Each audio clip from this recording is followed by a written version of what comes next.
Get you guys chilling over there. A little calmer than last time. Yeah. By far. Good job. Come on in. Charlotte. Right. Bed. Bye. Hey, that looked pretty good. I'm impressed already. All right. What's the word? It's actually been really good. Play fighting. Really. Play fighting. They are with each other? You said? No, well, we done them separate. Oh, yeah. Sorry, go So ahead. play fight with the kids. Yeah, I remember. Yeah. The first day, he got off of bed stay. Then we, corrected him, and then ever since that, he hasn't got off the bed stay when we played Good. around. Have you done it with them not in bed stays also? I think we talked about that last time. We did it Yeah. once. Okay. And what'd you get? No, they were fine. Fine. Yeah. Cool. I mean, we took it as far as to have my son holding me in a police hold, Sure. just to be. I had her and then me go down. Yeah. She came down. She came to see what was wrong with me. Yep. Where I don't know about him. I think he wants to go see what was wrong also. Yeah. But nothing to lunge, nothing. Good. Yeah, it's awesome. Then we did that for 5 days. Yep. And then 5 days of introducing him to cats. Oh, I like how you guys followed the 5-day rule as well. Look at that. You guys did your homework. Cool. And with the cats, how was that? Oh, excellent. Fine. Yeah, she's a little She wants Hyper. to play. Yeah. but she's been showing her belly. Okay. So she wants to play. That's fine. He's like, okay, they're cats. Cats are cats, Exactly. All right. Any issues in the last 2 weeks? There's been like 1 or 2. You're a home more. I work at home. Yeah. Where our other dog, Sure. she's now the alpha, Uh-huh. will come in while I'm at work. And all of a sudden she'll start growling. He actually tried to go to protect our other dog. Elaborate. Okay. You're losing me a little bit here. So, okay, Lost me too. Hope comes in. Okay, he's in the office. Hope is the other dog? Hope is the other dog. Okay. Charlotte's on the couch. Okay. I have a couch In the office. Okay. Yeah, sure. Gotcha. Ronan's in his crate. Yep. The door open. Door was open. Yep. Because I like to let them try to free roam. Sure. Charlotte wasn't having it. Yep. She started getting snotty. Uh-huh. She was like, "Arr, arr, arr." I yelled, no. They both retreated. Okay. The remotes were in the other room. This was right before I clocked in. Mm-hmm. And I think it was the only time I didn't have to correct them. I should But, have. okay, I was going to say, did you go and get it and still give the correction? No, I did not Okay. correct them. I actually, I had to turn them on. Sure. I had to go grab them, and it was like 5 seconds before I had to clock in. Yeah. I had to go grab my cell phone. know. I understand. Yeah. No, here's the thing, right? So the reason why, that's okay, right? I'm not saying, I'm guilty of that sometimes as well, right?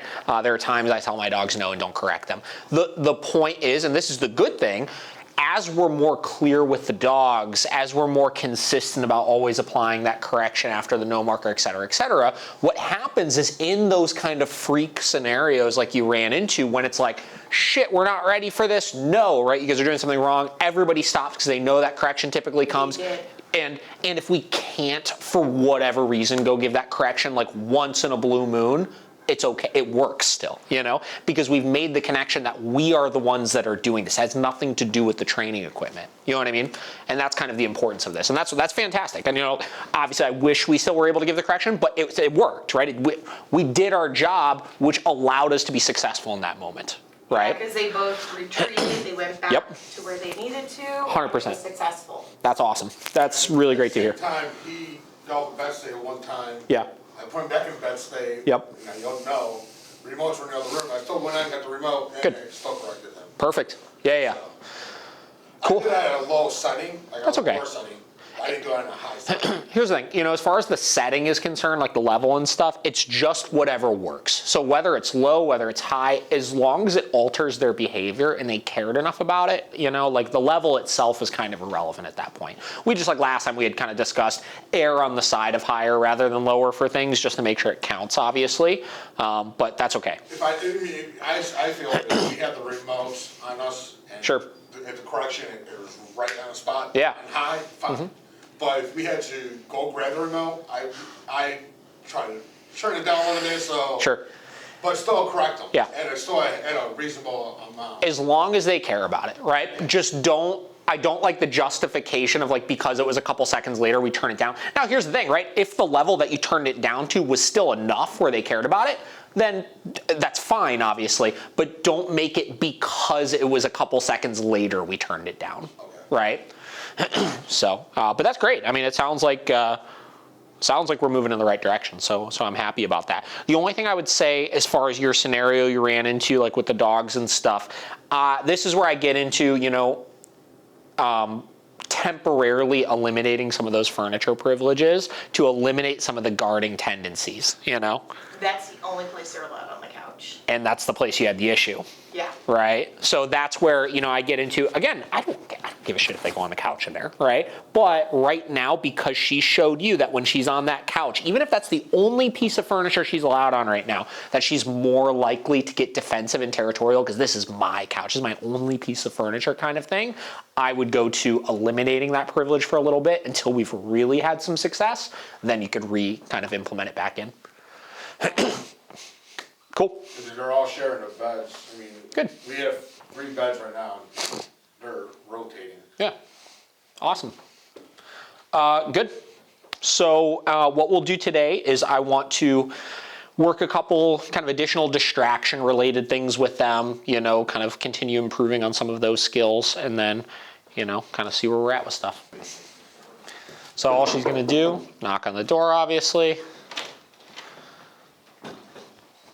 Look at that, superstar. You can even obviously simulate stuff like,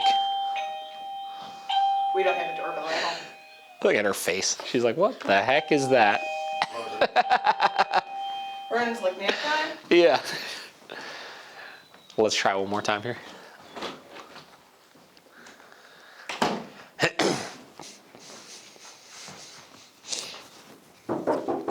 Nothing. I thought we would get something out of them.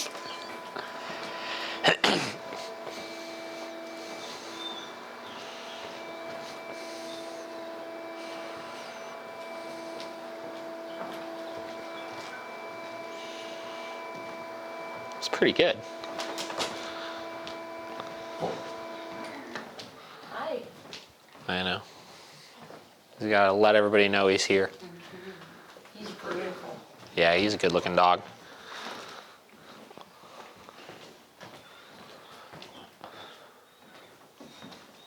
Nothing, man. It's pretty good.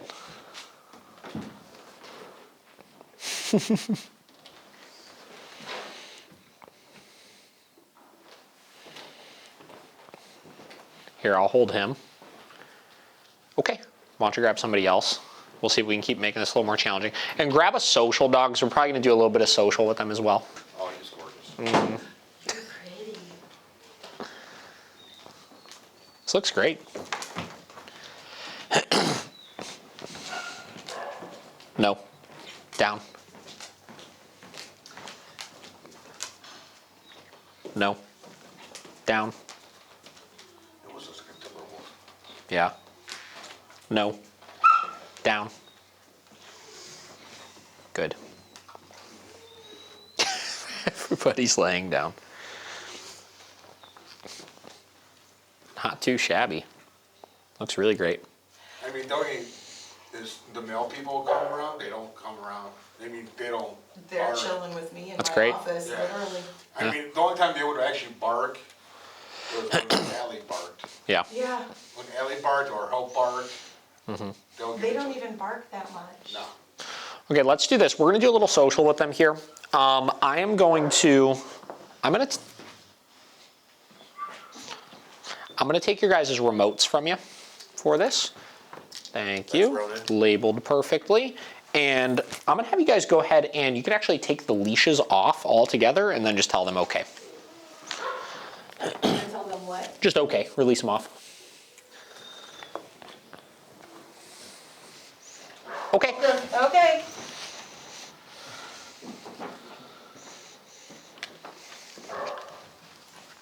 And then your only rule right now is just ignore the dogs. That's gonna be hard for me. I know. She was the We got the- anxious one during training. Yeah. We got the two big boys in their face. Our puppy's gonna be just as big. What kind of dog again? She's a English, cream. Oh, that was it. Yeah, the English cream. They're like, what are you doing? Oh, his ears. Yeah. you're sitting to your brother. Why are you sitting to your brother?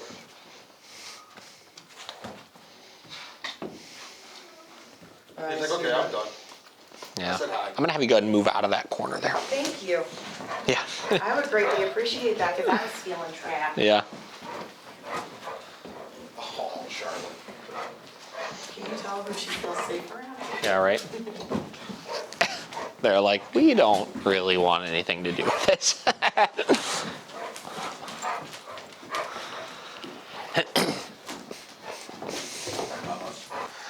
My expectations for them today is just let them loosen up a little bit, socialize, you know, like I said, like all of the immediate like obedience and training related goals from last time, like you guys have pretty much checked those boxes here, so that's great. So I'm just, you know, let them have an easy session, you know, let them kind of just Chill. loosen up, chill a little bit. There we go, we're getting some wags, couple wags. There you go, a little butt sniff.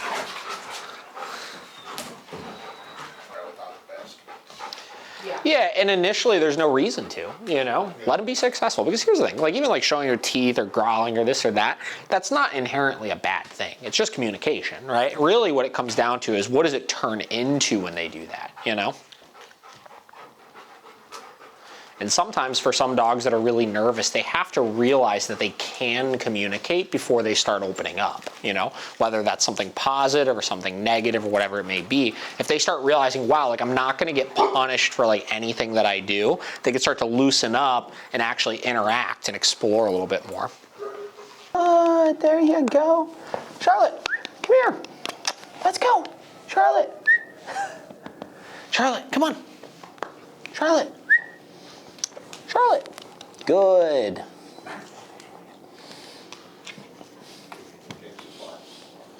And notice I'm not using like a come command for this or anything, right? I just getting her loosening up with me. And frankly, like I said, like they know me, but they don't know me that well. I didn't do a lot of their training and stuff like that while they were here, obviously, so it's normal that she would be a little bit apprehensive. Now notice with this, I'm not like invading her space and interacting. Anytime I go to interact with a dog, especially one that's insecure, I always make them come to me first. Charlotte, come here.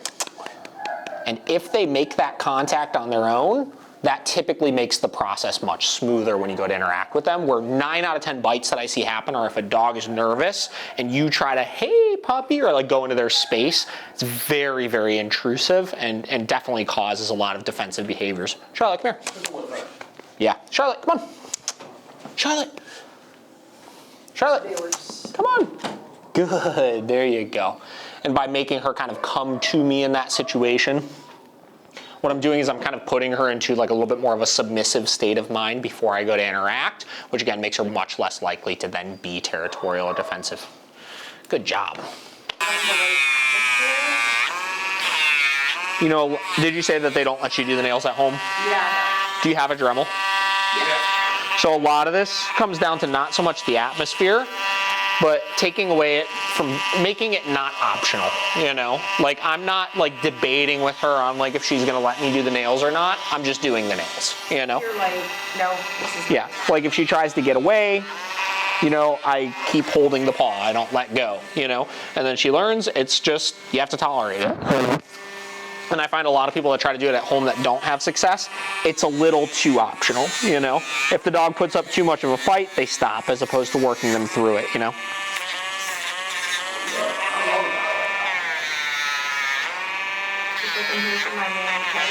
Yep.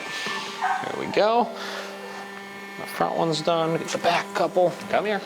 Even when she tries to get away. Now, normally I would have them on leash for this, obviously, but I don't let her get away, right? See how she's trying to move away when I'm, doing the back paws? I'm just gonna wait and let her realize that she still needs to stay in this space, right? And I'm not gonna start grinding until she stops doing this, obviously, but she's gotta realize that she can't. Yes. There we go. Then when the resistance goes away, that's when we start the process of grinding again. Now,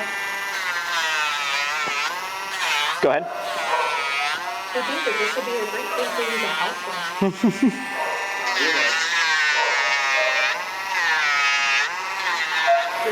Now, when you're doing this, though, avoid making it a two-person job. Like, obviously, if you guys each want to get one dog or something, that's fine. But don't, like how you said, like, can I help, like, kind of like grabbing and like restraining the dog.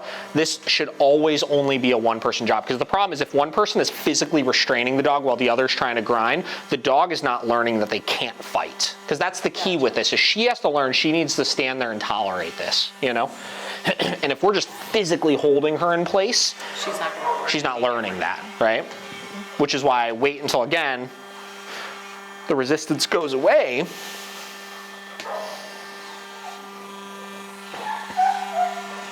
And then once that resistance goes away, again, that's when we start the grinding process. He's doing really good. And even stuff like this, if I notice any of this, you have to just work through it, We'll see dogs obviously put up way more of a fight than this initially sometimes. You just gotta kind of let them work through it there. Yep. Well, I know when we do introduce the newest edition, Yep. we're using the Baskerville, Which is a great idea. just because we have the mesh muzzles Yep. as well. Yeah, the mesh muzzles just they're not secure, they're not safe, That's why. Good job. Okay. And frankly, they're not as comfortable too, because the way the mesh ones work is they restrict the mouth shut, where these ones, they can still pant and stuff with them, so they're more comfortable for them to wear. But that's kind of the process with doing the nails. You have to work through that resistance, make them realize it's not a fight, and then you start that grinding process. They could have breaks by themselves, Most things that may seem like a problem, just kind of try to let it work itself out for the most part. So instead of like anytime you see a little growl or snap from her or something like that, like we saw here, stepping in and be like, Charlotte, don't do that, or correcting her, or this or that, let them kind of create those boundaries and establish that hierarchy with each other, And then two, keep in mind that obviously having a puppy, don't make the mistake a lot of people mistake of giving the puppy too much freedom too quick, right? So your breaks should be less like putting the puppy in one room and the dogs in one room and just letting them be apart. Your breaks should be much more putting the puppy in the crate for prolonged periods of time, because obviously we need to start getting the puppy acclimated to that, and puppies are like kids and need like nap time, So I follow a protocol with puppies of like a 2 hour in, 2 hour out, like rotation, where like I have them out of the crate for 2 hours, I put them in the crate for 2 hours, I take them out of the crate for 2 hours, I put them in the crate for 2 hours, and I do that until the dog is like really like 4.5 months old, stuff like that. And then anytime that puppy is out of the crate, it should be on a leash at all times in the house. And if you guys haven't already, I don't know if you watch any of our YouTube videos and stuff, but I do a podcast, and a couple months ago when we got our puppy, I did like an entire episode on like what my whole first week with that puppy was like. And I just kind of discussed everything I did with the dog for the first week. I would definitely recommend you guys take a listen to that and just kind of follow some of those procedures and stuff, because that'll just help you be successful with the dog. So. But I think you guys got to get the puppy in the house. You got to see how things are going, figure out your routine and stuff like that. But they're looking really good. I think, like I said, I could just tell just by hearing you guys talk, seeing you work with them from last time to today, massive change. You guys seem a little bit more confident with them and stuff. Like I think things are looking really good.